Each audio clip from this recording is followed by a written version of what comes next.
받으소서. 왕께 드리는 제사를 소리 높여 주님을 찬양해.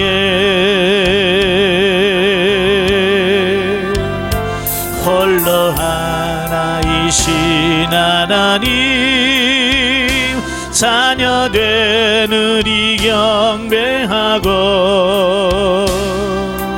나의 몸과 찬양을 드리네. 할렐루야 할렐루야.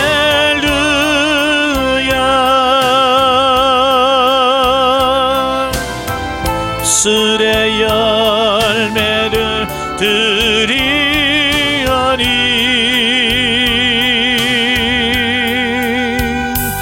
오 하나님 받으소서.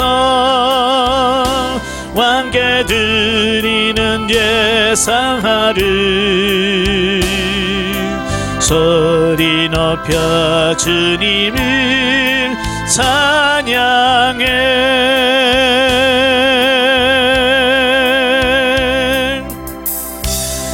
아멘. 기도하겠습니다. 은혜로우신 아버지 감사합니다. 오늘도 우리를 사랑해 주셔서 귀한 훈련의 장소로 인도하시고 오늘 내게 말씀을 같이 상고할 수 있도록 은혜 주셔서 감사합니다. 오늘도 말씀을 나눌 때 그 말씀들이 살아있는 말씀이요 생명의 말씀이 될 수 있도록 성령님 저를 도와주옵소서. 시종을 주님께 맡겨오며 예수님의 이름으로 감사하며 기도합나이다. 아멘. 예, 이 시간에는 교재 30페이지를 보시면 내기 6장이 나오게 됩니다. 6장은 지난 5장에 이어서 그 속건제에 대한 말씀을 합니다. 이제 속건제를 드리는 경우가 세 가지죠. 첫째는 여호와의 성물을 범가했을 경우, 그리고 여호와의 금령을 범했을 경우, 세 번째는 이웃에게 죄를 범했을 경우에 대한 세 가지인데요. 자, 오늘 1절부터 7절 말씀은 바로 그 이웃에게 범죄했을 때 속건제를 어떻게 드리느냐, 자, 이 부분을 말씀해 주고 있어요. 자, 여기서 5가지 유형으로 구분이 되어지는데요. 첫째, 남의 물건을 위탁한 뒤 부인한 경우. 뭐 지금이야 뭐 남의 물건 잘 맞지 않지요? 그러나 예전에는 뭐 은행이 있습니까? 뭐 창고가 있습니까? 그리고 어디를 갈 때 이웃에게 물건을 맡긴단 말이에요. 근데 물건을 받아놓고 나중에 나 받은 적 없는데 라고 할 경우, 그게 양심에 걸린단 말이에요. 그때 속건제를 드려야 된다. 그리고 두 번째로 남의 물건을 횡령한 경우, 세 번째는 남의 물건을 강도질한 경우, 네 번째로는 이웃을 협박하여 물건을 탈취한 경우, 다섯 번째 잃어버린 이웃의 물건을 줍고도 이 사실을 부인한 경우. 이런 경우들에 할 수 있는 게 뭐냐, 바로 속건제라고 하는 거예요. 그러니까 이런 죄를 범하는 사람은 물론 그 물건을 주인에게 돌려줌과 아울러 그 가치의 5분의 1에 해당되는 벌가금을 더 물어야겠다라는 거예요. 그러니까 내가 훔친 물건이라든지 주운 물건의 가격을 보고 그 가격에 대한 5분의 1을 더해서 주인에게 줘야 된다라고 말씀해 주고 있습니다. 뿐만 아니라 이런 범죄자는 하나님께 속죄의 제사도 드려야겠다. 그러니까 배상만 하고 끝나는 게 아니라 다시 하나님 앞에 속죄제를 드려야 된다, 그 말이에요. 예, 이처럼 이웃에게 범한 허물조차도 하나님께 속죄 제사를 드려야만 했던 이유는 하나님의 형상대로 지음받은 인간에 대한 범죄는 결국 하나님께 대한 범죄와 다를 바가 없기 때문이라고. 그래서 우리는 하나님께 지은 죄와 사람한테 지은 죄를 자꾸 구분하려고 해요. 그러나 모든 죄는 하나님 앞에 짓는 죄다. 예. 다윗의 고백을 보면 그래요. 그가 바세바를 범하고 나서 나단 선지자로 하여금 책망을 듣죠.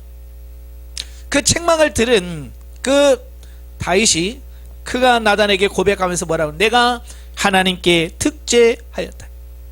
사실 다윗은 그 밧세바와 득제했고 우리아를 죽였기 때문에 밧세바와 우리아에게 범죄했죠. 그럼에도 불구하고 다윗은 뭐라고 한다고? 내가 하나님 앞에 득제했다. 모든 죄는 하나님 앞에 지은 죄다라고 말씀하고 있어요. 결국 이런 사실은 이웃을 사랑하지 않는 자는 하나님을 사랑할 수 없다는 진리를 가르쳐준다. 따라서 속건제는 기독교의 2대 정신이라고 하시는 하나님 사랑과 이웃 사랑에 대한 것은 떼려야 뗄 수 없는 불가분의 관계라고 하는 사실을 우리에게 가르쳐주고 있다, 그 말이. 오늘날 우리는 하나님에 대한 관심은 많아요. 근데 이웃에 대한 관심은 없다, 그 말이. 바로 이웃에 관심을 없는 우리들에게 주신 말씀이다 라고 볼 수 있는 거죠. 자, 두 번째 단락은 이제 8절부터 30절까지인데요 각종 제사시 제사장의 임무에 대한 말씀을 합니다. 그러니까 1장 1절부터 6장 7절이 그 5대 제사, 번제, 소제, 화목제, 속건제, 속죄제에 대한 말씀이라면, 자, 오늘 이제 6장 8절부터 7장 38절까지는 각종 제사를 드릴 때에 제사장이 할 일이 뭐냐, 제사장의 임무에 대한 말씀을 합니다. 그래서 히브리 성경은 이제 6장 8절부터 비로소 이제 6장이 시작이 되죠. 특히 이제 본문엔 번제에 대한 경우는 8절부터 13절, 또 평민의 소제인 경우는 14절부터 18절, 제사장 이임시의 소제는 19절부터 23절, 속죄제 때 제사장과 관련된 규례는 24절부터 30절. 자, 이렇게 말씀해 주고 있어요. 자, 여기서 지금까지 언급된 규례 이외의 특징적인 내용들을 살펴보면, 첫째는 뭐냐, 제사장은 상번제를 통해 항상 단 위의 불을 꺼지지 않게 유의해야 된다, 그 말이. 번제단은 항상 제물을 올려서 하나님께 제사 드릴 수 있는 만반의 준비를 갖춰야 된다, 그 말이. 이건 뭐예요? 우리가 항상 하나님께 예배할 수 있도록 깨어 있어야 된다, 이 말씀을 하고 있는 거죠. 예, 그리고 단에 나아갈 때는 반드시 세마포 고의로 하체를 가려야 된다. 그래서 제사장은 항상 고의를 입어야 돼요. 고의는 뭡니까? 속바지죠. 예, 이건 육신의 연약함을 가리는 걸 말합니다. 그리고 두 번째로는 일반인의 소제물은 아론 자손의 남자들이 거룩한 회막 뜰에서만 먹어야 했다. 예, 일반인들의 소제물은 그 제사장들의 몫인데 아무데나 먹는 게 아니라 그 성막 안에서만 먹어야 된다라고 말씀하고 있고요. 또 이임식 때 제사장이 드린 소제물은 반드시 전부를 번제단 위에 화제로 드려야만 한다는 거고, 네 번째로 속죄시 그 옷에 묻은 희생의 제물의 피는 거룩한 곳에서 씻어야 했으며, 족장과 평민의 속죄시 드려진 제물은 삶아 먹을 경우에는 그 그릇이 톡이면 완전히 깨트리고 육이면 깨끗이 씻어야 한다라고 말합니다. 그러니까 속죄제를 드린 예물을 삶아서 그 제사장들이 먹잖아요. 유기 같은 경우는 빈틈이 없기 때문에 물로 씻으면 깨끗이 씻어집니다. 그러나 그 유기가 아닌 일반 토기는 우리가 눈에 안 보이는 수많은 구멍들이 있단 말이에요. 그 구멍 속에 이런 그 하나님께 드렸던 그 제물에 찌꺼기들이 끼어 있을 수 있어요. 그렇게 되면 혹시라도 하나님께 드려진 제사가 부정하게 될 수 있는 거예요. 그래서 이 토기를 반드시 깨트려야 된다. 이 말은 무슨 말이에요? 그만큼 철저하게 하나님께 제사를 드려야 된다, 이야기를 하고 있는 거예요. 자, 7장으로 넘어가죠. 32페이지. 각 제사의 기본 절차에 대한 말씀을 해요. 1절부터 10절은 이제 제사장의 직무와 그의 몫에 대한 말씀을 하는데요.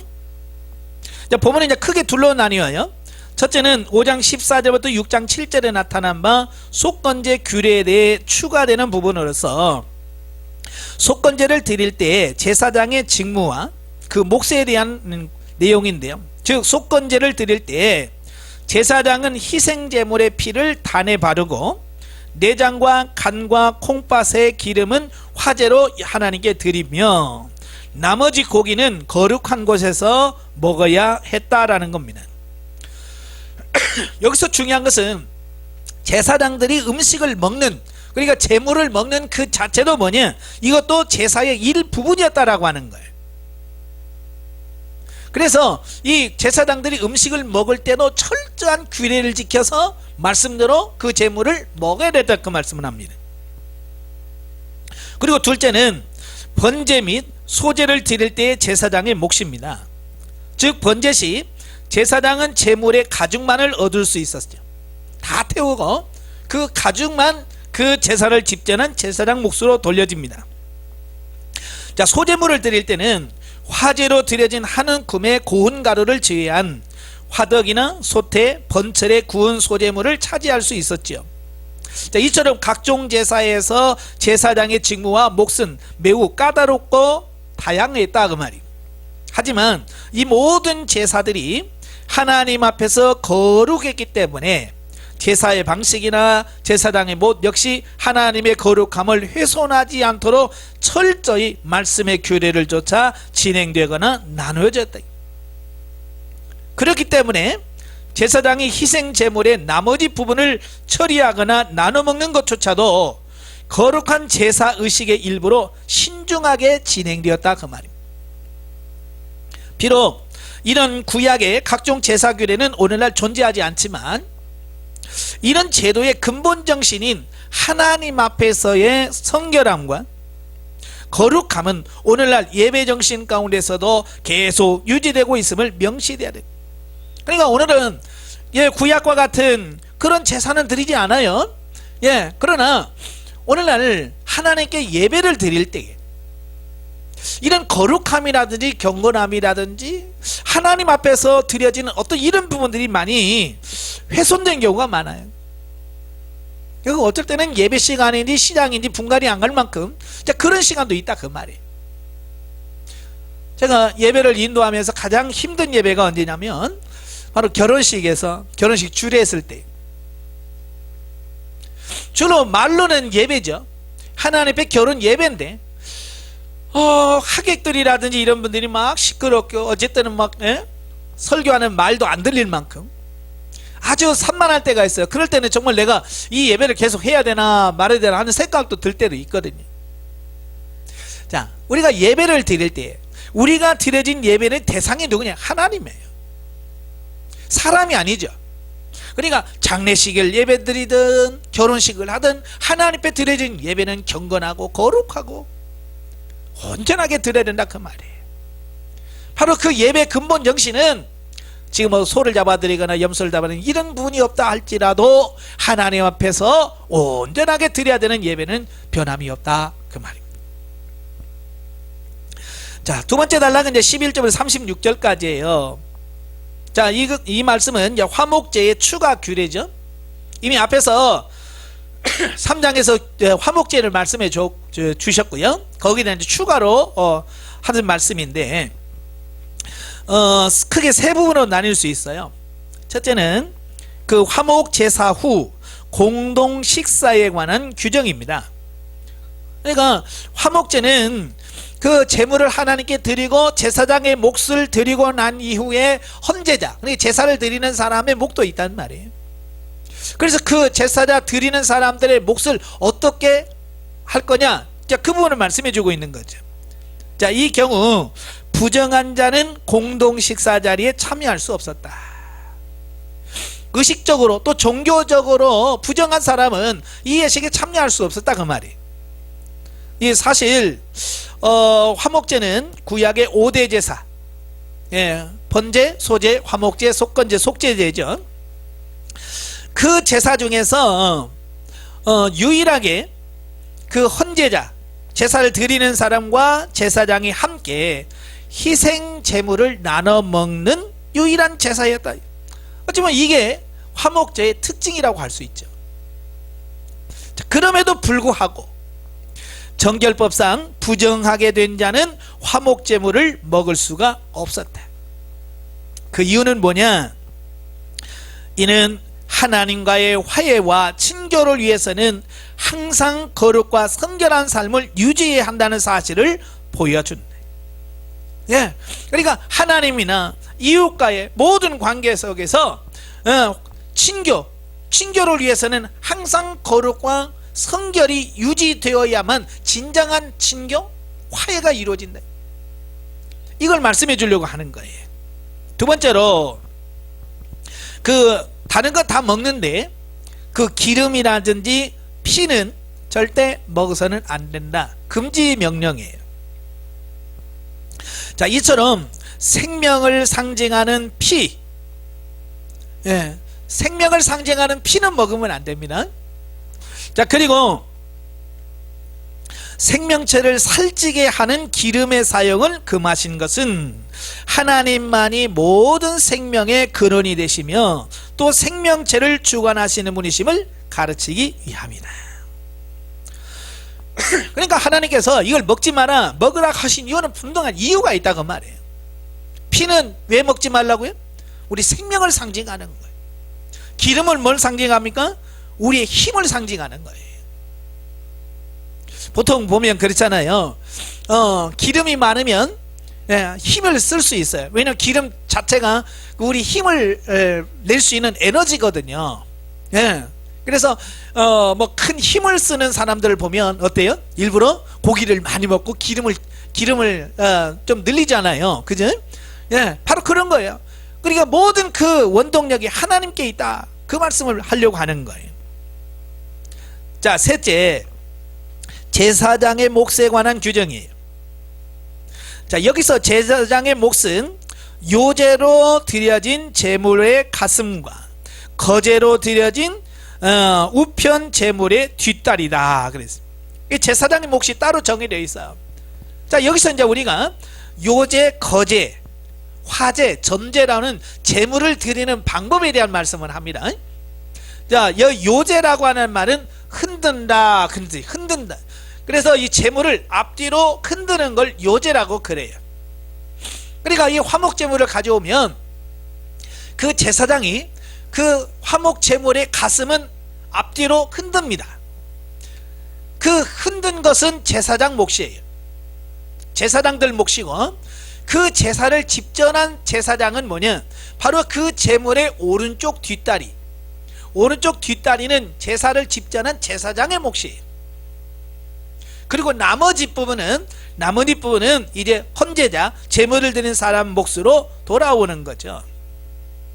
자, 이처럼 하나님께서는 이들 제물을 제사장 몫으로 주신 이유는 뭐냐?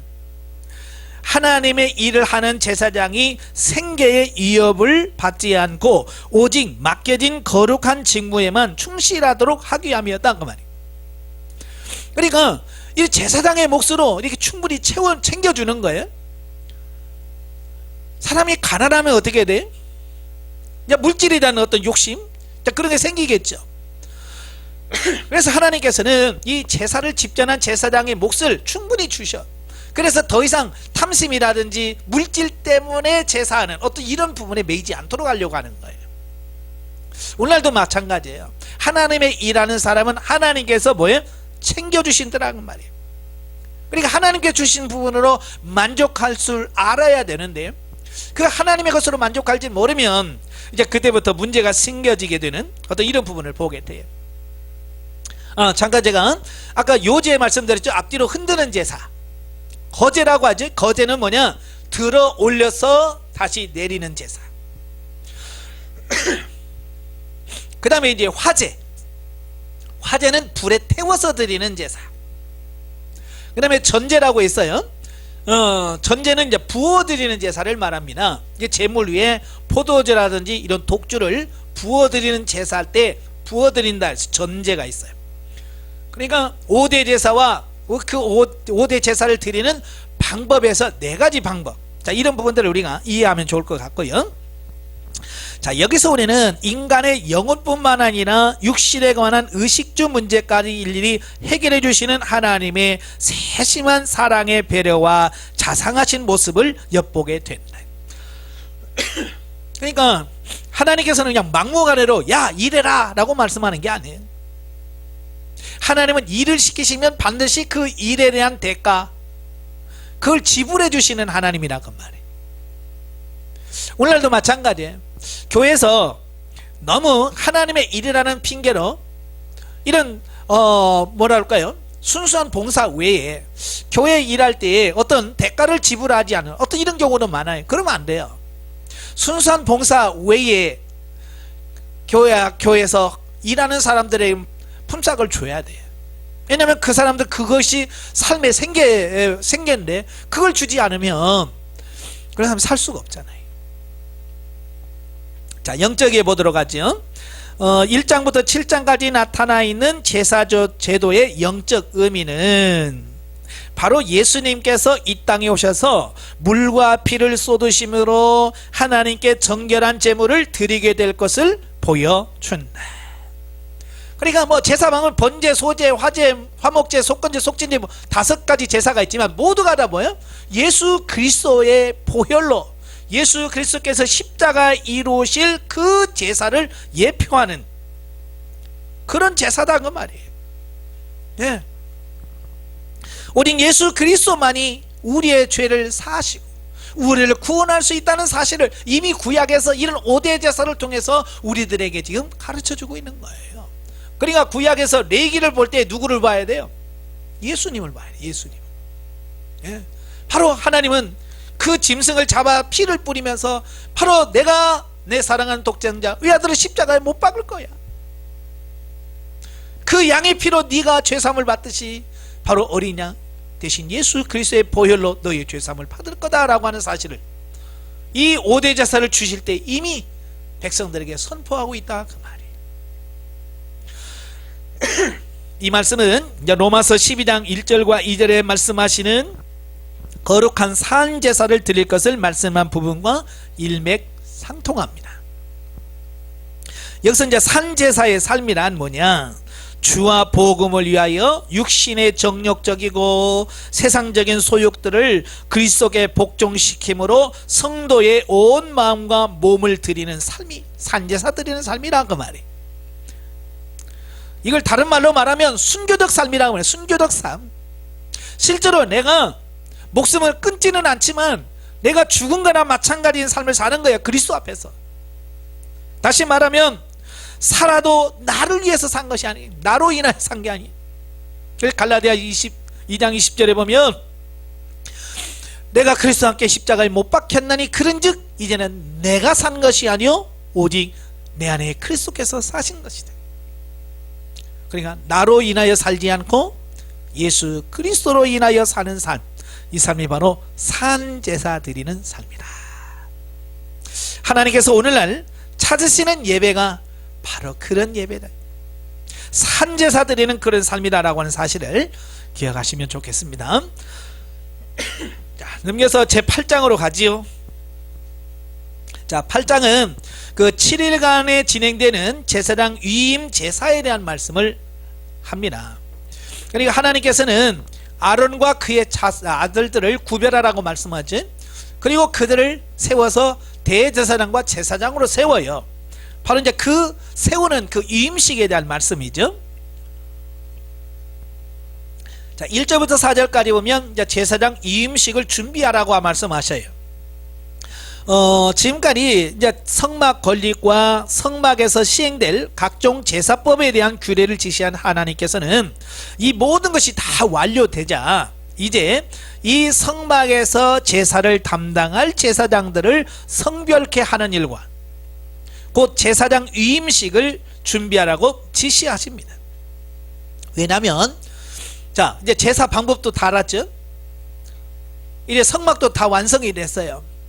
그러면 그 성막에서 예배를 제사를 집전할 누가 있어야 돼요? 이 제사장이 필요한 거예요. 그래서 이 제사장을 세우는 거죠. 즉 하나님께서는 제사장 위임식을 위해서 아론과 그 아들들의 성의와 관유 그리고 위임식 제사를 위한 여러 제물들을 준비케 하시고 위임식의 증인으로 회중을 성막문으로 불러 모으셨다라는 거예요. 자, 이것을 통해서 우리가 가르쳐주는 게 뭐냐면 하나님의 일꾼은 하나님께서 직접 부르시고 세우시더라라는 거예요. 아시겠죠?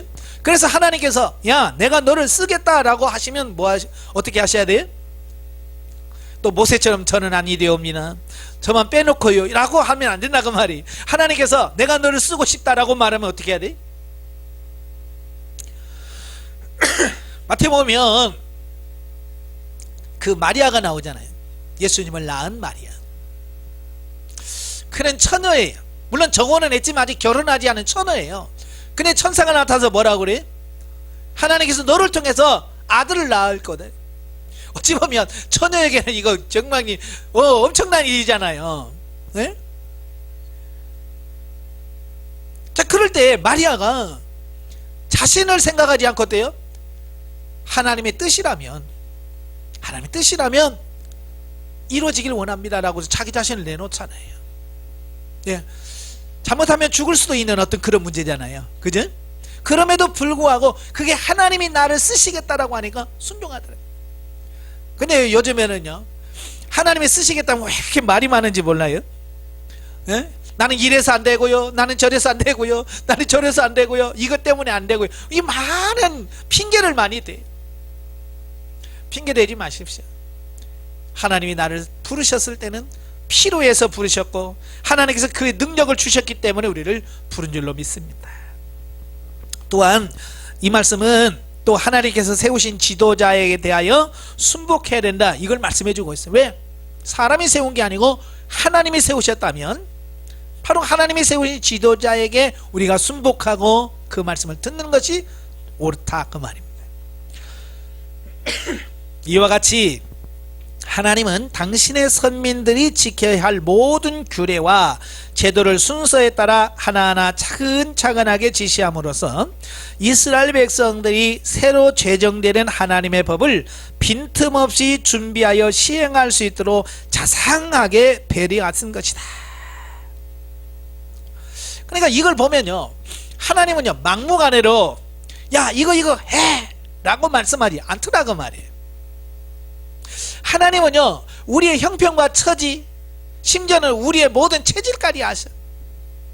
그래서 우리가 감당할 수 있는 만큼만 하나님께서 요구하시고 가르쳐 주신다는 말이에요. 그러니까 이 배려 한번 보세요. 빈틈없이 하나하나 준비해 가시는 이 모습을 보면 그게 하나님의 사랑과 은혜야.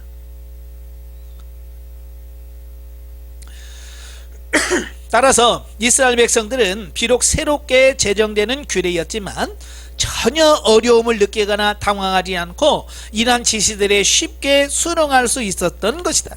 바로 하나님께서 그렇게 잘 인도하시니까 가능한 거지. 이처럼 하나님은 원대하신 계획 속에서 모든 것을 합리적으로 이루어 가시는 질서의 하나님이시다. 따라서 이런 완전하며 주도 면밀하신 하나님의 구속계획의 발안자요 입법자라는 사실은 오늘날 성도가 구원에 대한 자신과 확신감을 갖기에 충분하다라는 거예요. 자, 이렇게 철두철미하게 준비하신 그 하나님께서 오늘 저와 여러분을 구원하시기에 얼마나 철저하게 준비하셨겠는가라는 거예요. 저는 영성훈련하면서 그걸 발견하는 거예요. 하나님께서 우리를 변화훈련 성장 성숙시키기 위해서 끊임없이 역사하시고 아주 삶 속에서 세밀하게 역사해 가시는 것을 봐요. 어떻게 이렇게 그 단계에 맞게끔 탁탁 훈련을 시켜 가시는지. 예. 이게 하나님의 은혜인 거예요. 또한 하나님은 뭘 싫어하냐면 질서 없는 무질서를 싫어하세요. 하나님께서는 이렇게 질서 정연하게 하셔. 그래서 우리가 교회 안에서도 항상 하나님이 정하신 질서에 따라서 사역하고 일하고 봉사할 수 있어야 됩니다. 가끔 보면 이런 걸 무시하는 경우가 많아요. 어느 권사님하고 대화를 하는 중에 그분이 이러시더라고요. 자기 교회에 권사님 한 분이 계시대요. 근데 이 권사님은 그 교회를 처음 개척할 때부터 개척 멤버예요. 그러니까 교회를 속속들이 잘 알고 그 담임 목사님과 너무 이제 친하고 잘 아는 거죠. 그러니까 이 권사님은 뭐냐면 무슨 문제만 있으면 우리가 보통 교회에서 재직회가 있잖아요. 원래의 재직회, 그 다음에 당회, 이렇게 해서 절차를 거쳐서 교회 일이 되어지잖아요. 근데 이 권사님은요 무슨 일만 있으면 바로 담임 목사에게 직접 찾아가가지고 1대1로 다이렉트로 하는 거예요.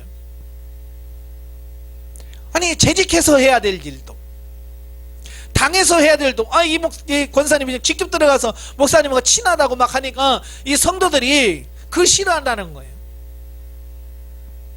바로 이런 거예요. 질서라는 게 있어요. 교회는 항상 이런 질서가 있고 그 질서에 맞게끔 일할 때에 교회 성도들이 다 상처가 되지 않고 다 하나 돼서 하나님이 일할 수 있거든요. 그래서 신약에 보면 고린도전서 14장에 보면 하나님 뭐예요? 질서의 하나님이다. 무질서의 하나님이 아니다라고 말씀하시죠. 그래서 심지어 은사를 활용함에 있어서도 질서, 순서를 따라서 순차적으로 하고 다른 사람이 하면 내가 절제를 하고 그래서 아름답게 이 모든 일을 해야 된다라고 우리들에게 말씀해주고 있는 거예요. 자, 5절부터 29절까지 보면 이 아론과 그 아들들의 제사장 이임식에 대한 말씀을 해요.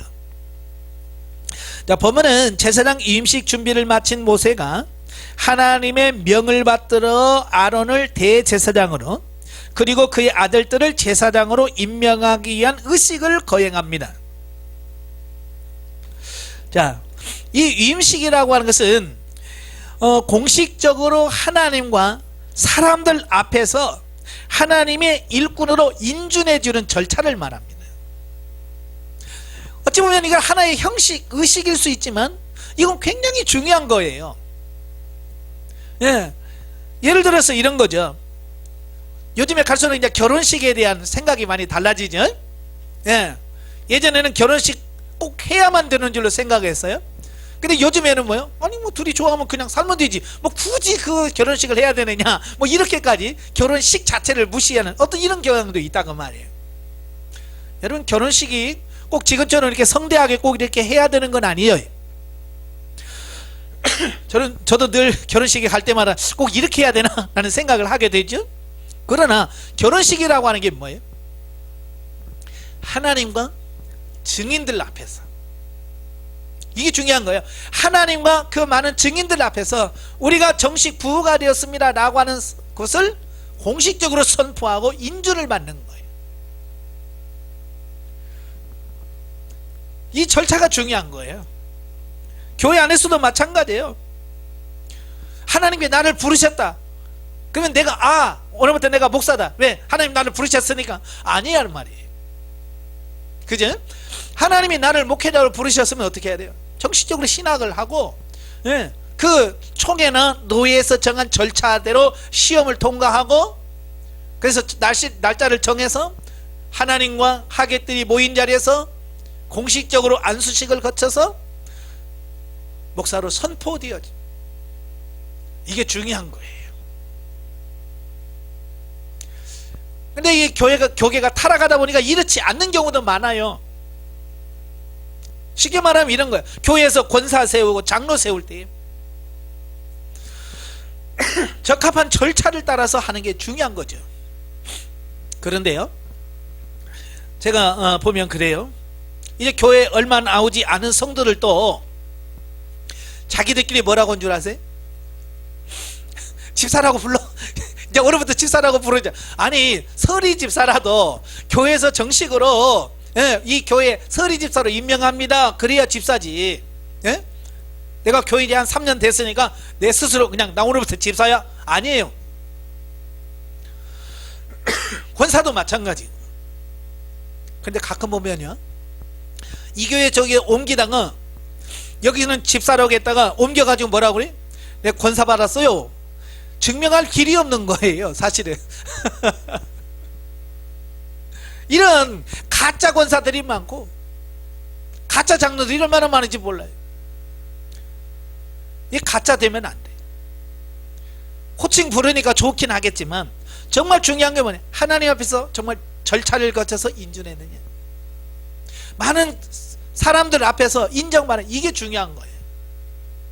그래야 하나님과 사람 앞에서 떳떳한 거예요. 그렇잖아요. 결혼식 하지 않고 사는 사람도 보면 뭔가 뭐예요? 뭔가 여기가 있잖아요. 그래서 결혼했어요? 그러면 네, 그죠? 네 하는데 자신이 없잖아요. 그냥 정식적으로 결혼해서 네, 우리는 몇 월 며칠 날 몇 시에 어디서 했어요 라고 정확하게 말하잖아요. 그러니까 정식적으로 하나님 앞에 모는 사람 앞에서 한 사람은 내가 몇 월 며칠 날 권사 취임했어요, 장로 안수 받았습니다, 몇 월 며칠 몇 시 뭐 딱 얘기하잖아요. 얼마나 떳떳해요. 하나님은 이렇게 떳떳한 일꾼이 되기를 원하시더라고 말이에요. 자, 이를 위해서 모세는 아론과 그의 아들들을 물로 정결케 하고 이제 유임식을 합니다.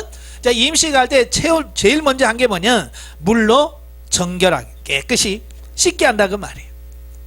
이건 뭘 의미하냐면 회개를 의미하는 거예요. 하나님의 일꾼이 되려면 제일 먼저 해야 되는 게 뭐라고요? 회개하죠. 내 자신을 거룩하게 하고 나를 깨끗게 하는 이 의식이 제일 먼저 필요한 거예요. 그 다음에 필요한 게 뭐냐? 거룩한 예복을 입힌 거예요. 제가 출애굽기 때 말씀드렸어요. 이 성의를 왜 만드냐? 바로 이 제사장은 예수 그리스도의 사역을 예표한단 말이에요. 근데 아무리 우리가 거룩하고 깨끗해도 예수님을 닮아갈 수가 없어. 그렇죠? 예수님을 다 표현할 방법이 없는 거예요. 그래서 우리 인간으로는 도무지 안 되는 것을 이 의복을 통해서 대신 그걸 뭐라고 예표해 주는 거예요. 하얀 옷은 예수 그리스도의 신성, 인성을 의미하고, 파란 청색은 하늘의 신성을 의미하고, 뭐 이런 거잖아요.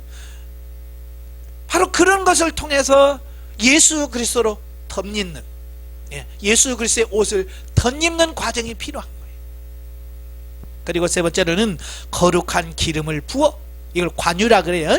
관유를 부어서 하나님의 제사장으로 위임하는 거예요. 자, 위임식 의식을 마친 모세는 이어서 위임식 제사를 거행합니다. 그러니까 이런 게 다 절차가 갖추어졌을 때 비로소 위임식을 한다는 거예요. 그래서 이 위임식의 제사는 이제 죄사함을 위한 속죄제를 먼저 드립니다. 이제 하나님한테는 항상 뭐부터 해결해야 된다고요? 죄 문제예요. 아까 개인적으로는 물로 씻어야죠. 이것도 회개를 상징합니다. 여기서 이제 공식적으로 죄사함을 받는 속죄제가 제일 먼저 제사를 드리는 거예요. 그래서 속죄제를 드려서 죄 문제를 해결하고, 그 다음에 헌신과 충성을 다짐하는 번제를 드려요. 그리고 세 번째로 하나님과 화목하고 성결한 삶을 다짐하는 소제를 겸한 화목제의 순서로 진행되어집니다. 그러니까 속죄제, 죄를 먼저 해결해야 되죠. 그 다음에 죄 문제가 해결한 사람만이 전적으로 헌신할 수 있어요. 그래서 두 번째로 번제를 드려요. 그리고 하나님과 친해야 되겠죠. 그래서 화목제를 세 번째 드림을 통해서 이렇게 제사를 마치는 거예요. 자, 이러한 제사장 위임식의 모든 과정은 한마디로 하나님의 일을 위해 특별히 부름받은 제사장의 삶이 어떠해야 하는가를 잘 가르쳐준다. 즉, 거룩히 성별받은 제사장은 하나님 앞에서 항상 정결해야만 할 뿐 아니라 봉사와 헌신의 삶으로 일관해야 한다는 말씀을 하고 있는 거예요. 그러니까 이 제사를 통해서 지금 고백하는 거예요. 따라서 이러한 사실은 오늘날 복음 안에서 하나님의 제사장으로 부름받은 성도들이 성령의 기름 부음으로 말미암아 성화된 삶을 살아야 할 것을 교훈한다. 이것은 결국 우리가 어떻게 거룩하게 깨끗하게 살아야 되는가라고 하는 사실을 우리가 보여주는 거죠. 왜냐하면 지금은 특별한 사람만이 제사장이 아니라고 말이에요. 목회자만 제사장이 아니에요. 지금 만인 제사장, 예수 그리스도를 믿는 모든 사람들이 제사장이라고 말이에요. 그러니까 이 제사장 위임식을 다 해야 돼, 다. 이런 삶, 정결하게 내 문제를 해결하고 하나님의 전적으로 헌신하고 희생하는 이런 삶이 어떻게 해야 돼요? 우리의 삶을 통해서 구현되어져야 된다. 이걸 말씀해 주고 있는 거예요. 그리고 마지막 날 하나님 앞에서 성결하고 깨끗한 예복으로 영화를 입기 위해 항상 자신을 돌아보아야 한다는 사실을 교훈한다. 자, 30절 36절까지면 이제 제사장 위임식의 마무리입니다.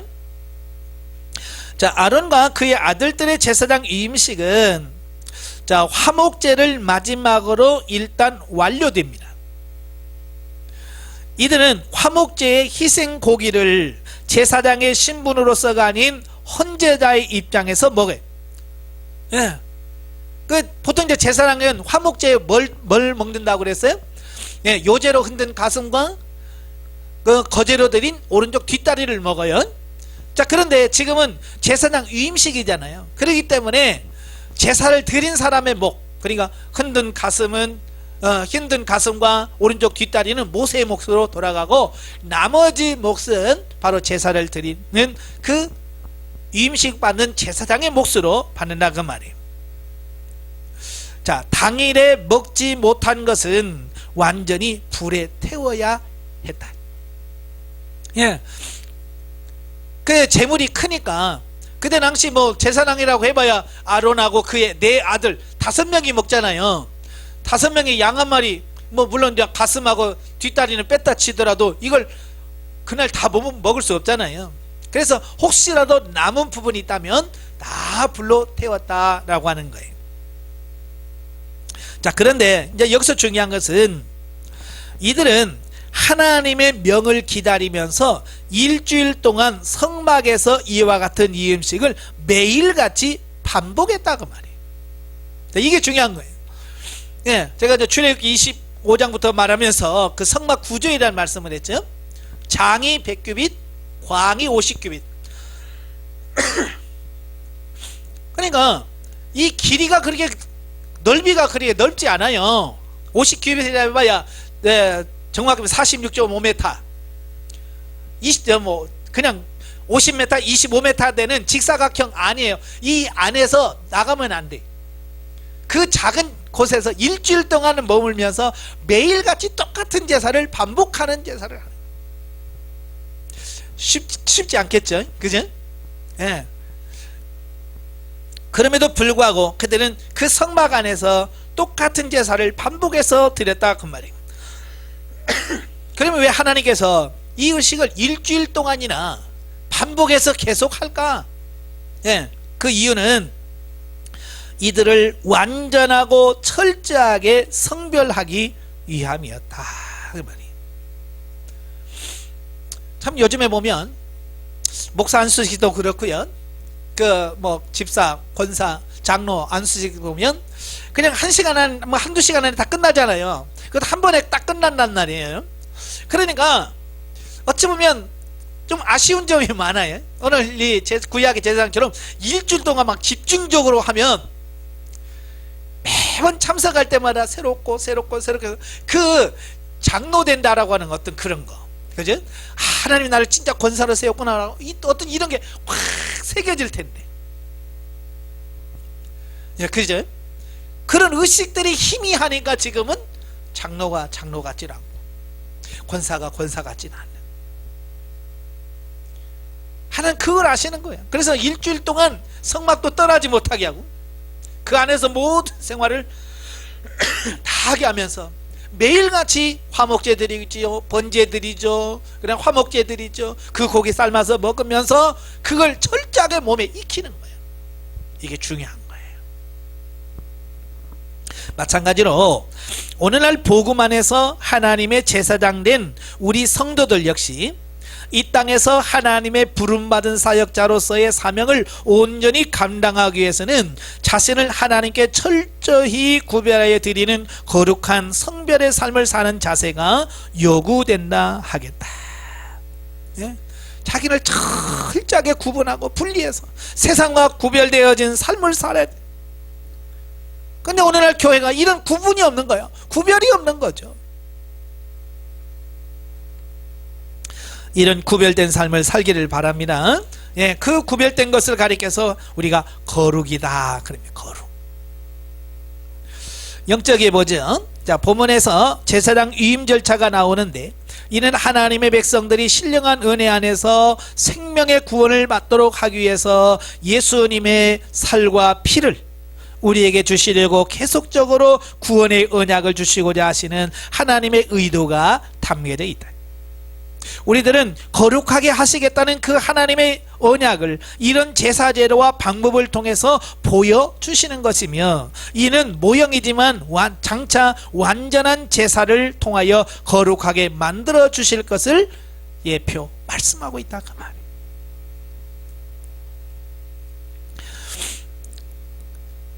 자, 9장으로 가죠. 9장은 제사장 취임 기념 제사. 그러니까 8장에서 이임식을 마쳤죠. 일주일 동안 이임식을 마치면 어떻게 해야 돼요? 이제 실제로 제사를 집전해야 되겠네요. 어찌 보면 이제 오늘 9장부터 이제 실질적으로 공식적으로 제사장으로서의 첫 임무, 첫 역할을 하는 그런 부분이라 볼 수 있어요. 1절부터 7절까지면 첫 제사장 직무를 위한 준비. 본문은 제사장들이 일주일에 걸친 임식이 완료되고 하나님의 성막에서 봉사할 사역자로 특별히 성별되었기 때문에 지체 없이 제사장으로서의 직무를 수행하게 된다. 즉 이들은 위임식이 끝난 다음 날부터 자신들과 이스라엘 백성들을 위한 제사를 준비하면서 그들의 공식적인 첫 제사장의 직무를 시작하였던 것이다. 그러니까 하나님께서 일꾼을 세웠으면 뭐 해야 돼? 일해야 되죠. 왜? 일하라고 일꾼 세웠는데. 아마 여러분이 일 시키려고 일꾼을 불렀는데 일 안 한다. 어떡하겠어요? 월급 안 주죠. 예, 무노동 무임금이라고 들어보셨죠? 예, 일 안 하면 줄 필요 없잖아요. 마찬가지예요. 하나님이 나를 주의 일꾼으로 부르셨으면 거기에 걸맞는 일을 해야죠. 예, 바로 그걸 말씀해 주고 있는 거예요.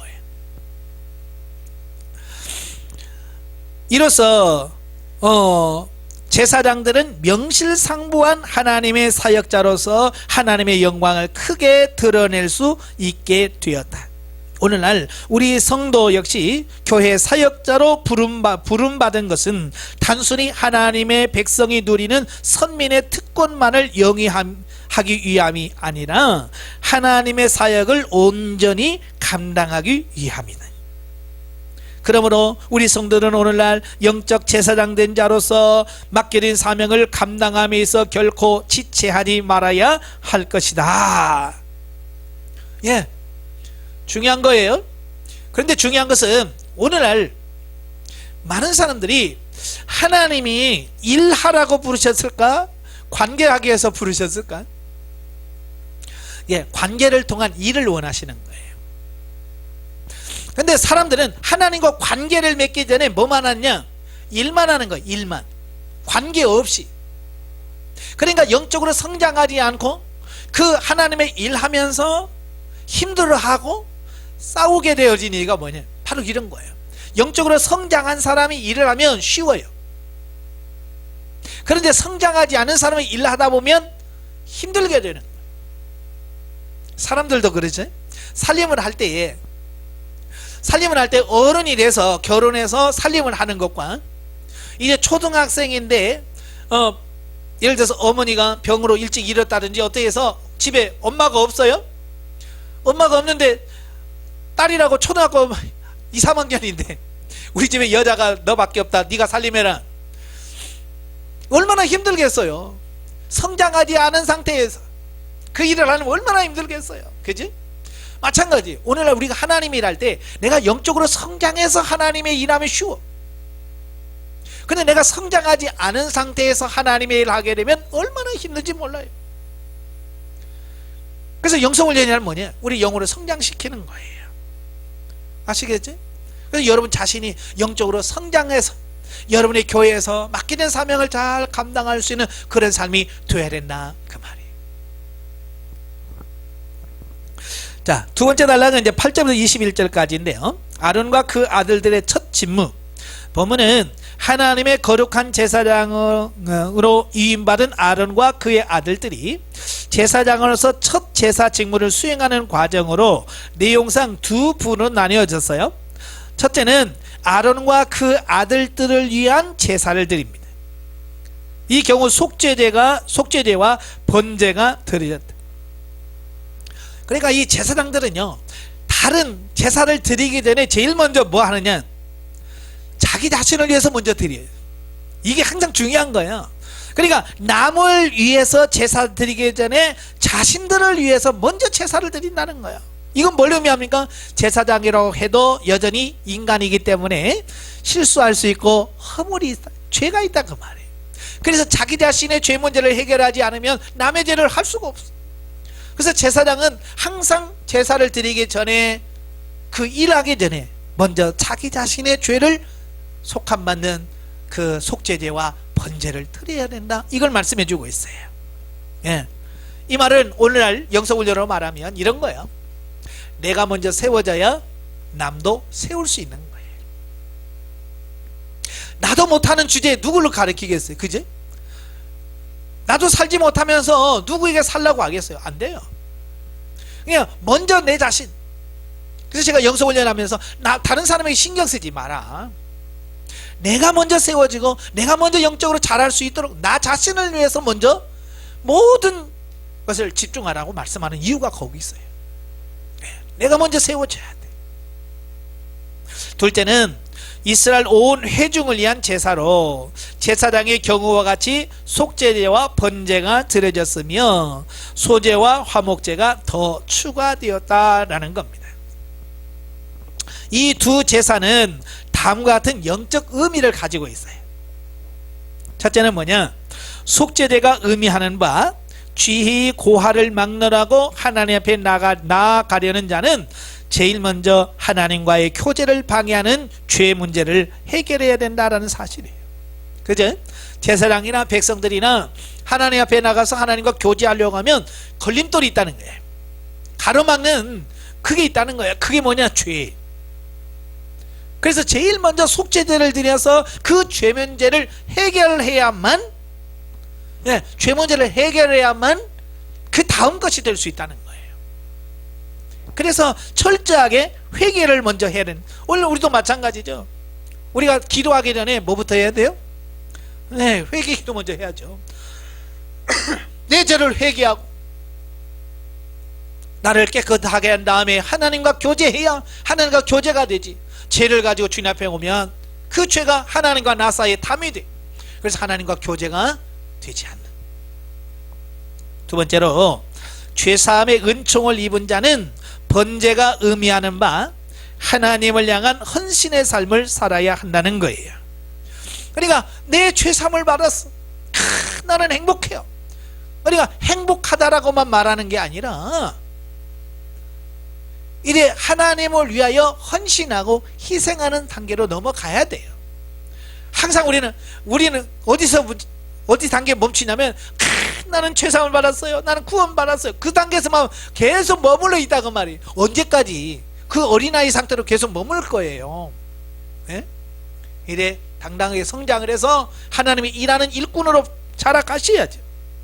더 나아가 세 번째로 하나님과의 지속적인 화평의 교제를 위해서는 소제와 화목제가 의미하는 바 감사와 찬양의 생활로 일관해야 한다는 것이다. 그러니까 이 순서가 중요한 거예요. 속죄제를 먼저 드려요. 이 죄 문제를 먼저 해결해야 되겠죠. 그 다음에 번제를 드려요. 번제는 헌신을 의미합니다. 죄 문제를 해결한 사람만이 헌신할 수 있고 그 헌신을 통해서 뭐가 일어나야 돼요? 감사와 찬양의 생활로 이어져야 돼. 세 번째로 이어져야 돼. 근데 세 번째에서 많은 사람들이 뭐예요? 교회에서 감사와 찬양하는 사람이 많아요? 원망하고 불평하는 사람이 많아요? 왜 그렇게 교회에서 그 원망 일하면서 왜 그렇게 원망 불평이 많은지 모르겠어요. 목사님이 어떠고 뭐 장로가 어떠고 맨날 뒤에서 요런 사람들이 너무 많아요. 왜? 그 앞에 게 안 돼서 그래요. 그 앞에 게 죄 문제가 해결이 안 되고 혼자는 헌신이 안 되니까 그 입만 살아가지고 입이 자꾸 불평불만 원망하는 거예요. 그래서 이 부분을 먼저 이 순서가 중요하다는 거 기억하시길 바라고요. 자, 세 번째 단락은 이제 22절부터 24절까지인데요. 첫 제사장 직무에 대한 하나님의 응답. 이 본문에서는 하나님의 지시대로 정성을 다해서 제사를 드린 아론이 모든 제사 의식이 완료되자 마지막으로 손을 들어 이스라엘 온 회중들에게 축복을 합니다. 그 축복하니까 이 순간 하나님의 영광이 성막에 임하여 제단의 모든 제물을 불로 살랐다. 이런 모든 제사를 드리고 이 제사장 아론이 축복을 합니다. 축복하니까 뭐 한다고요? 하나님의 임재가 임하였어요. 하나님의 임재는 뭘로 나타났어요? 구름으로 나타나요. 하나님의 임재가 그곳에 임합니다. 그리고 하나님께서 내가 이 재물을 받았다라는 의미에서 하늘에서 불이 내려와서 그 재물을 탁 태우는 거예요. 이건 하나님께서 받으셨다, 그런 의미를 갖고 있습니다. 이건 뭘 의미합니까? 첫째로 하나님은 진정과 신령을 다해 정성껏 드리는 예배를 기꺼이 연락하신다. 예, 우리가 정말 하나님의 말씀대로 진리대로 하나님께 예배드리면 하나님은 그 예배를 반드시 받으신다, 그걸 보여주는 거예요. 그러니까 우리가 예배를 드려도 어때요? 그 예배를 하나님께서 받으시는 것 같아요? 안 받으시는 것 같아요? 관심도 없죠? 주로 관심도 없어요. 그냥 나 오늘 주일 예배 끝났네, 다 드렸네, 그걸로 끝나는 거예요. 여러분, 하나님의 임재가 있고 하나님의 성령의 충만함이 임해야 진짜 그 예배가 산 예배가 되는 거예요. 여러분이 드려지는 예배가 정말 이 살아있는 이런 산 제사가 되도록 깨어있기를 바랍니다. 두 번째로는 하나님은 당신의 뜻에 겸허하게 순복하는 자에게 당신의 영광을 드러내신다. 세 번째로는 따라서 오늘날 성도는 자신을 하나님의 제단에 거룩한 산제물로 드리기에 힘써야 한다는 교훈을 얻게 된다. 조금 전에 말씀드렸지만 과연 내가 드리는 예배, 아니 우리 교회 성도들이 모여서 드리는 예배를 정말 하나님이 받으실까? 받으시는 예배가 될까? 우리 한번 점검해 보셔야 돼요. 영적 예보입니다. 하나님의 법대로 제사장이 하나님 앞에 거룩한 제사를 드릴 때에 하나님의 영광이 나타났다. 우리가 하나님의 말씀의 법대로 살았는데 영적 실제가 되지 않는다면 문제가 있는 것이다. 신실하신 하나님은 그 언약대로 이루시는 분이기 때문이다. 그러니까 내가 정말 신령과 진정으로 하나님의 말씀대로 거룩한 예배를 드렸는데 하나님의 임재가 안 나타났다. 둘 중 하나가 문제예요. 하나님이 문제든지 예배 드리는 우리가 문제든지. 자, 하나님 문제 있을까요? 없을까요? 하나님 문제가 없겠죠. 그럼 누구 문제예요? 바로 우리 문제예요. 우리 문제. 내가 영적으로 깨끗하고 정결하지 못하면 하나님의 임재가 우리 때문에 이루어지지 않는 거예요. 그래서 우리 자신들을 늘 살피면서 점검해 봐야 되는 거예요. 8절부터 14절에 보면 제물의 기름과 콩팥과 간커플과 내장을 불살라 드린다는 말씀이 있는데 이는 우리가 하나님 앞에 외식하지 않고 중심으로 순종하기를 원하시기 때문이며 자신을 제물로 드리라는 비유적인 말씀이다. 그러니까 콩팥, 기름, 간꺼풀과 내장, 이건 가장 중심, 중앙, 그러니까 나의 전부를 드린다는 그런 의미를 담고 있어요. 예. 그래서 우리가 중요한 건 뭐냐면 하나님은 외식하는 걸 그렇게 싫어하셔요. 예수님께서 그 바리새인들을 그렇게 책망하시잖아요. 그죠? 바리새인들이 그 행동을 안 해서가 아니잖아요. 바리새인들처럼 잘 사는 사람 없어요. 그런데 예수님께서는 그들을 이 외식하는 바리새인들, 이 독사의 새끼들이라 그러는 거예요. 그게 뭐냐면 이 중심이 빠져버린 외식적인, 외형적인 어떤 그런 신앙생활 때문에 예수님이 책망하시는 거거든요. 이걸 잘 깨달으셔야 돼요. 네? 내용 중심이 없다면 그 예배는 진정한 예배가 아니라고 말이에요. 오늘도 하나님께서는 이 외식을 싫어하셔요. 그래서 저와 여러분이 훈련을 받으시면 하나님께서 꼭 하시는 게 뭐냐면 내 속을 처리하는 거예요. 제1차 감정 처리, 제2차 감정 처리를 통해서 이 속에 있는 것들을 어떻게 다 드러내시고 끄집어내기를 원하시는 거예요. 왜? 그게 처리가 되지 않으면 우리는 외식하면서 신앙생활을 할 수밖에 없다고 말이에요. 예를 들어서 이런 거예요. 내가 이 혈기를 처리하지 않으면 이런 거죠. 예를 들어서 내가 집에서 아내와 막 싸워요. 네, 부부가 열심히 막 싸웁니다. 그리고 예배 시간 교회 갈 때까지 싸워요. 그래서 교회 문 앞에서 뭐라 그래? 휴전. 이따가 막 예배 끝나고 막 그리고 이제 쫙 웃으면서 교회 안에 들어가죠. 그래서 교회에서는 안싸움 차고서 할렐루야 안녕하세요 하고 다 해요. 그러니까 교회 성도들은 싸우고 왔다는 거 알아요 몰라요? 모르죠. 근데 누구는 아셔? 하나님은 보신다면 다 이미 알고, 얼마나 하나님은 뭐라고 하겠어요? 아유 저 가증스러운 거 저거 하나님은 그래 가증스러운 그걸 예배를 받으실까? 안 받으신다 그 말이에요. 그래서 하나님께서는 그런 가증스러운 예배 받지 않기 위해서 속에 있는 거 너 끄집어내고 혈기 다 끄집어내. 예? 미워하는 거 미워하면서 겉으로는 할렐루야 하는 거 내놔, 다 내놔. 그래서 속에 있는 걸 다 끄집어내시는 거야. 그래서 보여주셔. 이거 처리해라. 네 아버지 이걸 십자가에 처리시켜주세요. 그래서 처리하는 기도를 해가면서 뭐예요? 그걸 하나하나 처리가기를 원해. 왜? 그래야 외식이 아닌 진정으로 하나님을 예배하고 찬양하는 것이 되기 때문에 그런 거예요. 우리가 가식적인 우리가 되지 않기를 바래요. 자 10장으로 넘어갑니다. 10장은 이제 나답과 아비후가 죽어요. 그러니까 9장까지만 해도 은혜로웠죠. 막 하늘에서 불이 내려서 막 재물이 태워지고 은혜로웠는데요. 10장이 뭐냐? 제사장들이 실수가 나와요. 왜냐? 그들도 사람이더라 그 말이에요. 예. 그래서 자, 왜 우리가 예수 그리스도를 소망해야 되는지 그걸 알려주는 거예요.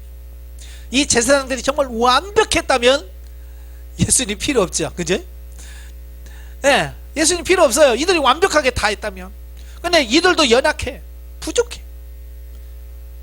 완전하지가 않아. 그래서 완전하신 대제사장 예수 그리스도가 필요하다. 이걸 레위기에서 우리에게 말씀해 주려고 이걸 기록한 거예요. 실수한 내용들을. 1절부터 7절까지는 연락되지 않는 분향과 형벌. 자 보면은 7일간에 걸친 제사장 이임식을 마치고 처음으로 제사를 드리던 아론의 두 아들 나답과 아비후가 하나님의 규례를 어김으로 죽임을 당하는 장면이다. 자 여기서 나답과 아비후의 죄악이 무엇인지 구체적으로는 나타나 있지 않고, 다만 본문에 밝혀주는 바는 아침 저녁으로 성소에서 향을 사를 때 쓰기로 되어 있던 번제단의 불 대신에 여호와께서 명하시지 않은 다른 불로 분향했다고 하는 것이 전부예요. 그러니까 이 향을 사를 때 그 불이 있어야 되잖아요. 그 불은 항상 번제단은 불을 꺼지면 안 돼요. 항상 번제단은 나무를 넣어서 계속 타고 있어요. 언제든지 제물을 올리면 탈 수 있도록 준비하고 있는 그 상태. 그러니까 그 숯불을 가져다가 분향단에 놓고 거기다 향을 살려야 돼요. 이게 하나님의 원칙이에요. 그런데 이 나답과 아비후가 그 번제단에서 나온 불이 아닌 다른 불을 가지고 향을 살렸다 그 말이에요. 얼마나 큰 죄예요. 이게 죽을 죄입니까? 저도 성경 보면서 이게 뭐 죽을 죄야. 그래 뭐 이런 불 이 불이나 저 불이나 같은 불인데 그냥 어쨌든 향만 사르면 되지 라고 생각할 수 있다 그 말이에요. 근데 왜 하나님께서 굳이 그 이상한 불 다른 불을 썼다고 나답과 아비후를 죽습니까? 이건 아니라고 말이에요. 하나님께서 뭔가 그걸 통해서 그러니까 우리에게 주시려고 하는 메시지가 그 안에 담겨져 있는 거예요. 다시 말하면 그들의 죄악은 뭐냐? 자기들의 편의를 위해서 다른 불로 분향을 함으로써 자의적인 판단에 의한 하나님의 율법에 대한 모독이라고 할 수 있다. 그러니까 하나님의 방법, 하나님의 말씀대로 해야 되는, 자기 뜻대로 자기 마음대로 이 자의적인 예배, 이게 문제라고 말이에요. 아마 이것대로 하면 지금 오늘날에 남아있는 성도 있을까요? 없을까요? 자의적인 예배 드릴 때, 지금 여러분이 교회에서 예배 드릴 때 정말 성경적이지 않은 예배 드리는 사람 하늘에서 불이나 다 죽인다면 바로 이제 대한민국 교회에서 몇 명이나 살아있을 것 같아요? 네? 여러분 살아남을까요? 저도 살아남지 못할 거예요. 저도. 하나님께서는 대표적으로 이 사람을 샘플, 모델로 처리하신 거예요. 다 죽인다면 진짜 살아남을 자가 없지요. 그래서 나답과 아비후가 어찌 보면 샘플, 모델로 하나님의 징계로 죽임을 당하는 어떤 이런 부분이라고 볼 수 있어요. 그러니까 지금까지는 모든 것이 여호와께서 명하신 대로 다 준행됐어요. 그죠? 성막을 만들 때부터 시작해서 하나님께 드릴 때부터 유임식을 할 때 모든 것이 뭐냐, 하나님이 말씀하신 대로, 여호와께서 말씀하신 대로 행하니라. 다 됐어요. 그러니까 말씀대로 되어질 때는 뭐예요? 하나님께서 축복하시고 은혜 베푸시는 거야. 그런데 딱 여기서부터 뭐예요? 하나님의 말씀한 대로가 아닌 자의적, 하나님 말씀이 떠나니까 하나님의 징계가 임하는 거예요. 예. 그래서 나답과 아비후가 불순종으로 그런 관계가 파괴된 거예요. 그래서 하나님께서는 엄벌을 내려 백성들에게 순종을 가르치고자 하셨던 거예요. 예. 네 편한 대로 하지 마라. 그래야 안 죽는다고 우리 마음대로 해서는 안 돼요. 이제는 하나님 앞에서 우리가 바른 예배, 하나님께서 명하신 그런 예배를 드리시는 우리가 되어야 해요. 여기서 우리는 하나님께 대한 예배는 신령과 진정으로 드려야 한다는 것과 하나님께서 진정한 방법과 절차에 따라 드려야 한다는 것을 우리에게 교훈 받을 수 있다. 그러니까 여기 인간 중심적 예배, 인간 중심적인 예배, 또 자의적인 예배를 드려서는 안 된다. 하나님의 말씀대로 신령과 진정으로 예배를 드려야 된다라고 말씀해주고 있는 거예요. 자, 8절부터 11절까지 보면 제사장의 금주 규례입니다. 자, 보면은 그 제사나 예배에 대해 쭉 얘기하다가 갑자기 뭐 하냐면 술 먹지 마라 이 말씀을 합니다. 예. 하나님은 아론과 그의 자손들에게 하나님을 섬기기 위하여 성소에 들어갈 때는 독주와 포도주를 마시지 말 것을 경고하십니다. 예, 특별히 하나님께서 금주 목적, 술 먹지 말라고 하신 목적이 뭐냐, 여기 보면 그들로 하여금 부정한 것과 정한 것을 분별하고 하나님께서 이스라엘 자손에게 주신 율법을 밝히 가르치게 하도록 하기 위함이다 라고 말씀해 주신 거예요. 그러니까 사람들이 뭐 그러잖아요. 술을 먹으면 뭐가 된다고 그래요? 예? 술 먹으면 개가 된다고 그러잖아요. 예? 왜요? 사람 같은 행동을 안 하는 거예요. 분별력이 없다는 거예요. 그래서 술을 먹지 마라. 술 먹으면 부정한 것과 정한 것을 분별하기 어렵다. 분별력이 없다는 거예요. 술을 먹으면 분별력이 상실돼. 그렇잖아요. 오늘 많은 사람이 술 먹고 실수 많이 하지. 그래서 해야 하려고 해서는 안 될 일에 대한 이게 없어지는, 필름이 끊기죠. 그래서 사람이 해서는 안 될 짓을 하는 거예요. 바로 그것 때문에 하지 말라는 거예요.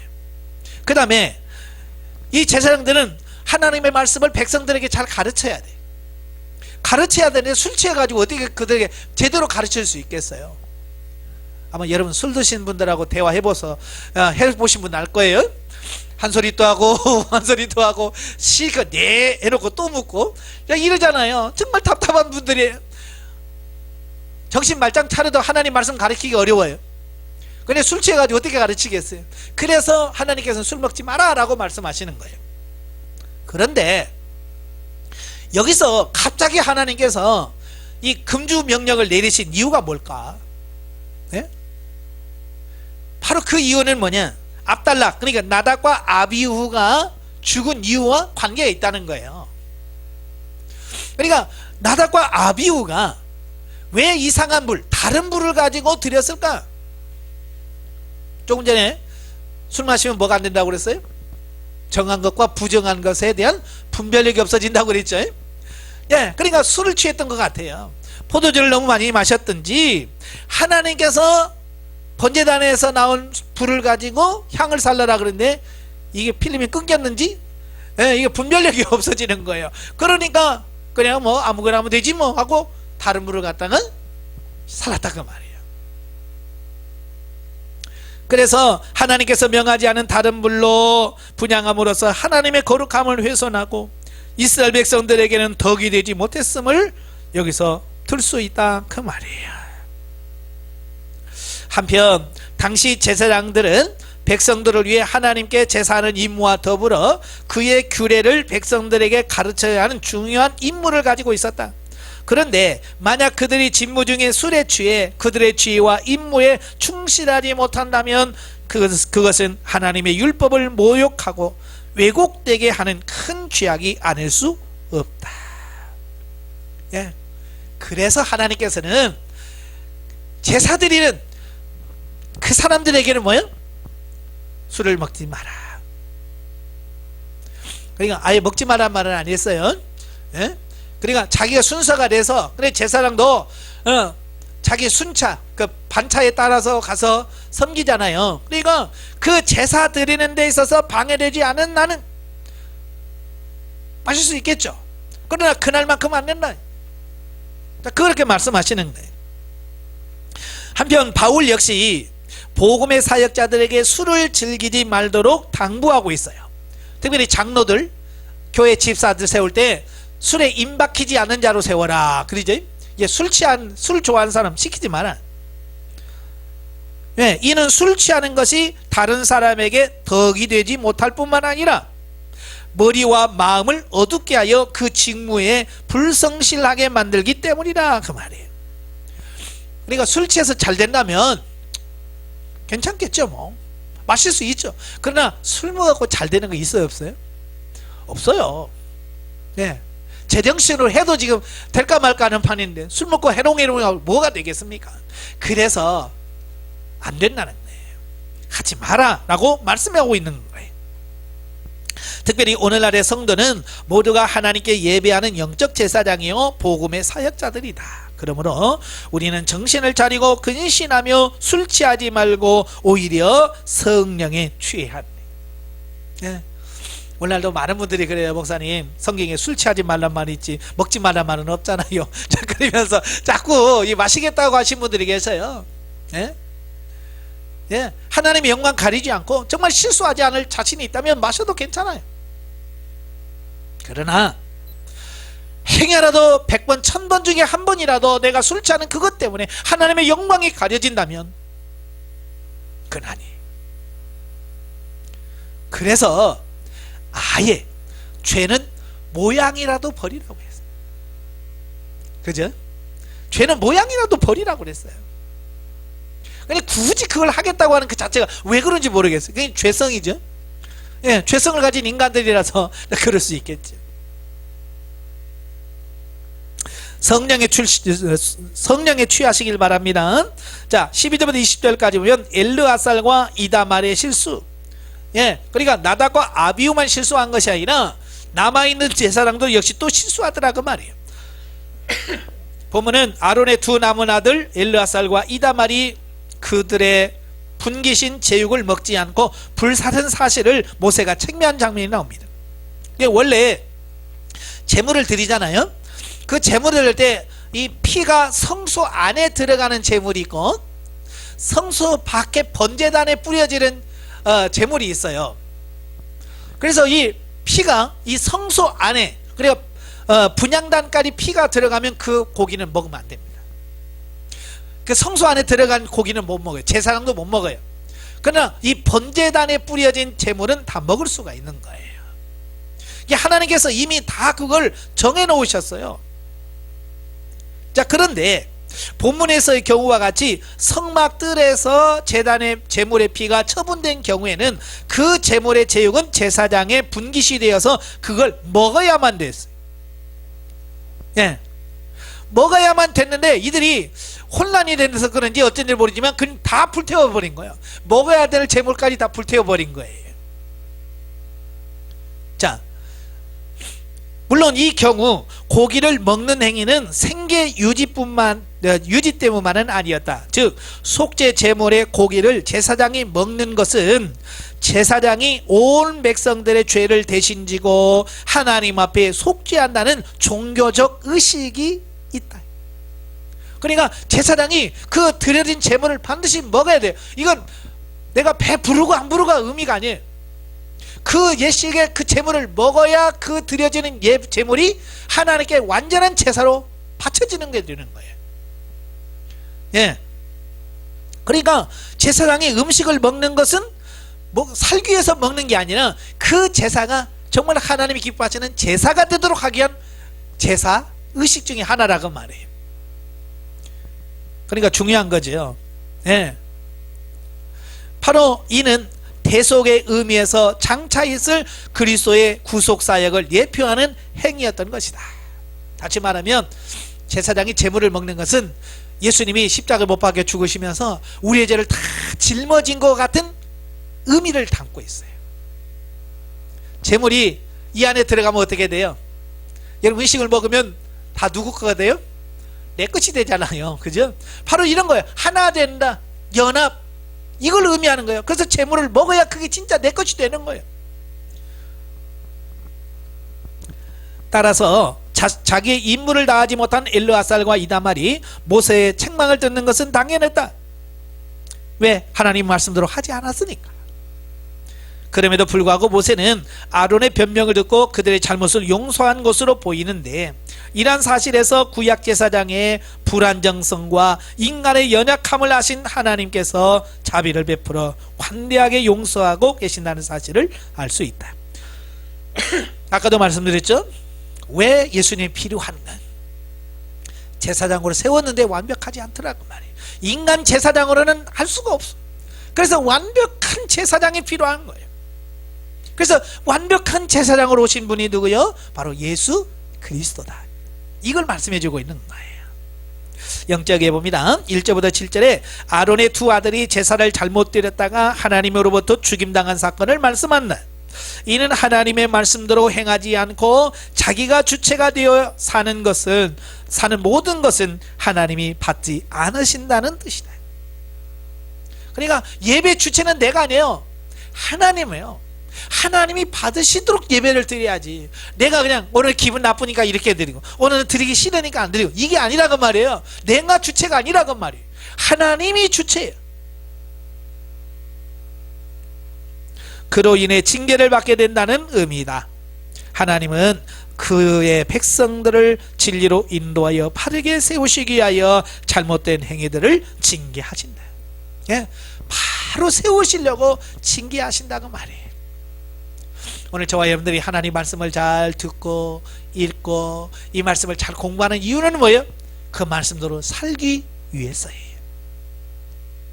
우리가 이 말씀을 잘 기억하시고요, 이 시대에 승리하시기를 주님으로 축원합니다. 기도하겠습니다. 은혜로우신 아버지 감사합니다. 오늘도 우리를 사랑해 주셔서 귀한 말씀을 주셔서 감사합니다. 우리가 진리의 말씀대로 살아야 됨에도 불구하고 말씀대로 살지 못함으로 여러 가지 죄를 짓습니다. 하나님, 우리의 죄와 허물을 사하시고 우리가 온전히 주님과 온전한 영적인 관계가 회복되어지므로 날마다 하나님 앞에 거룩한 산제사로 드려지는 우리 삶이 되어지게 하옵소서. 예수님의 이름으로 감사하며 기도합나이다. 아멘. 하나님께 영드립니다.